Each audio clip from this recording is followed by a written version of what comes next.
मंडळी, तुम्हाला पण सध्या कर्ज हवंय का? किंवा तुम्हाला पण गाडी, बंगला किंवा एखाद्या मोठ्या एक्सपेन्सिव्ह गोष्टीसाठी हे कर्ज घ्यायचंय का? किंवा एखादा नवीन व्यवसाय सुरू करायचा आहे का?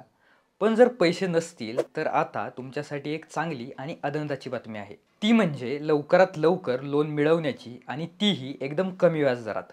याशिवाय आता चालू असलेले हप्ते देखील कमी होणार आहेत. मंडळी, कर्ज म्हटलं की आपल्यासारख्या सामान्य माणसाला जरा टेन्शनच येतं. हप्ता किती द्यायचा इथपासून ते कसा द्यायचा इथपर्यंत. पण आता रिझर्व्ह बँकेनं हे कर्ज घेणं जरा सोपं केलंय. कसं? तर ते बघणार आहोत आपण आजच्या या इंटरेस्टिंग व्हिडिओमध्ये. नमस्कार मित्रांनो, मी साईराज आणि तुम्ही पाहताय बिझनेसवाला साईराज.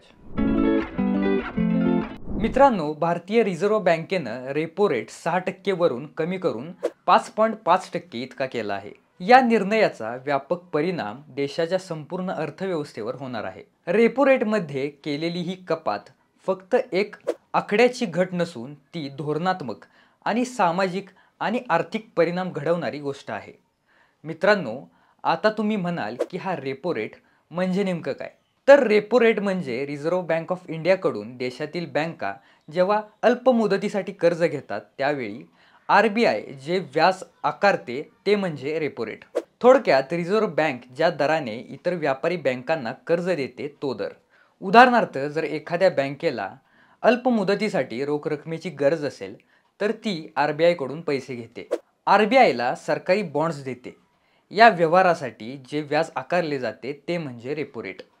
हा रेपो रेट दर कमी करण्यामागील कारणे सध्या काय आहेत ते आधी बघूयात. तर आर-बी-आयने रेपो रेट 0.5%ने कमी करण्यामागे अनेक आर्थिक उद्दिष्टे आहेत. त्यातील पहिलं म्हणजे मुद्रास्फीतीवर नियंत्रण. जर महागाई दर खालावलेला असेल आणि स्थिर पातळीवर असेल तर आर-बी-आयकडे दर कमी करण्यासाठी वाव असतो. आर्थिक वाढीस चालना देण्यासाठी ही आर-बी-आय हा दर कमी करते. जर जी-डी-पी वाढीचा दर कमी झाला असेल तर व्याजदर कमी करून कर्ज स्वस्त केलं जातं, जेणेकरून व्यावसायिक आणि ग्राहक खर्च वाढतील.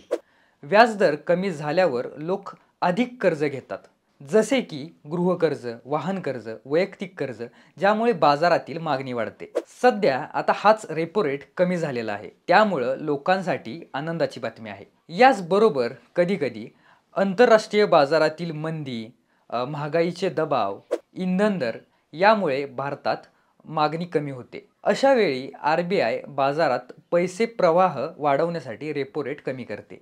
मंडळी, या रेपो रेट कपातीचा आपल्यासारख्या सामान्य नागरिकांवर परिणाम होतो.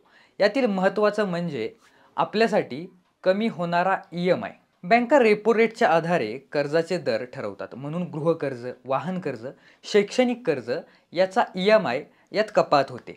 रेपो रेट कमी केल्याने बँका कर्जावरील व्याजदर कमी करतात, त्यामुळे लोकांना कमी खर्चात कर्ज घेता येतं. यामुळे फिक्स डिपॉझिट किंवा बचत खात्यांवरील व्याजदर कमी होण्याची शक्यता वाढते, ज्यामुळे ज्येष्ठ नागरिक व निवृत्त व्यक्तींना याचा नकारात्मक परिणाम देखील भोगावा लागतो. अजून एक अत्यंत महत्त्वाची गोष्ट म्हणजे आता व्यवसायासाठी कर्ज स्वस्त होणार. उद्योग आणि व्यवसाय यात मोठ्या प्रमाणावर कर्ज घेऊन गुंतवणूक केली जाते. त्यांना आता स्वस्त व्याजदरामध्ये कर्ज उपलब्ध होणार. याचा फायदा एम-एस-एम-ई क्षेत्रात होईल. एम-एस-एम-ई म्हणजे सूक्ष्म, लघु व मध्यम उद्योग. यांना आता कमी व्याजदरात कर्ज मिळण्याचे शक्यता खूप वाढल्या आहेत. त्यामुळे नवीन गुंतवणूकदार वाढतील. उत्पादन सेवा क्षेत्रात अधिक गुंतवणूक होण्याच्या रोजगार निर्मितीच्या शक्यता खूप वाढतील. बँकिंग क्षेत्रात मार्जिन कमी होईल. बँकांना कर्जावरील व्याजदर कमी करावे लागतात, पण ठेवींवरील व्याजदर लगेच कमी करता येत नाहीत. त्यामुळे त्यांचा नफा कमी होऊ शकतो. त्याचा फायदाही असा होईल की कर्ज वितरण वाढेल. स्वस्त कर्जामुळे कर्ज घेणाऱ्यांची संख्या वाढू शकते, ज्यामुळे बँकेचा व्यवसाय अधिक वाढेल. गृह खरेदीस चालना मिळेल, त्यामुळे रिअल इस्टेटमध्ये देखील वाढ होईल. गृहकर्ज स्वस्त झाल्यामुळे खरेदीचा विचार करणाऱ्या लोकांना आता निर्णय घेणं थोडं सोपं होणार आहे. वाहन विक्रीत व खरेदीत सुधारणा होईल. आता तुम्ही गाड्या देखील कर्जावर घेऊ शकता. वाहन कर्जात ई-एम-आय कमी झाल्यामुळे चारचाकी, दुचाकी देखील खरेदी करण्याचं प्रमाण वाढणार आहे. जेव्हा आर-बी-आय व्याजदर कमी करते तेव्हा गुंतवणूकदार अधिक जोखमीनं गुंतवणूक तसेच शेअर बाजारात देखील मोठ्या प्रमाणावर वळतात. त्यामुळे बाजारात तेजी मोठ्या प्रमाणावर दिसून येऊ शकते. व्याजदर कमी झाल्यामुळे जुन्या बॉन्ड्सचे मूल्य देखील वाढणार आहे. त्यामुळे गुंतवणूकदारांसाठी हा फायदा देखील मोठ्या प्रमाणावर होणार आहे. आता तुम्हाला प्रश्न पडला असेल की यात सरकारचा नेमका फायदा काय? सरकारचं देखील कर्ज स्वस्त होणार. सरकार जेव्हा कर्ज घेतं तेव्हा ते बाजारातून घेतं. रेपो रेट कमी झाल्यामुळं सरकारला कमी व्याजदरात कर्ज उपलब्ध होईल. त्याचबरोबर सरकार राजकोषीय तूट नियंत्रण करू शकते. व्याजाचे खर्च कमी झाल्यामुळे सरकारचे आर्थिक संतुलन राखणे हे सोपं जाणार आहे. पण याचे काही दुष्परिणाम देखील आहेत. याचा देखील विचार आपण करायला हवा. बाकी आर-बी-आय कडून रेपो रेट 6% वरून 5.5% पर्यंत कमी करणे हे एक धोरणात्मक पाऊल आहे, जे आर्थिक वाढीला चालना देते. गुंतवणूक व खर्च वाढणे यासाठी हे केले जाते. याचा थेट फायदा ग्राहक, उद्योजक, बँका आणि सरकारला होतो. बाकी तुम्हाला रिझर्व्ह बँकेने घेतलेल्या या निर्णयाविषयी काय वाटतं? खरंच सामान्यांना याचा फायदा होईल का? तुमचं मत आम्हाला कमेंटमध्ये नक्की कळवा.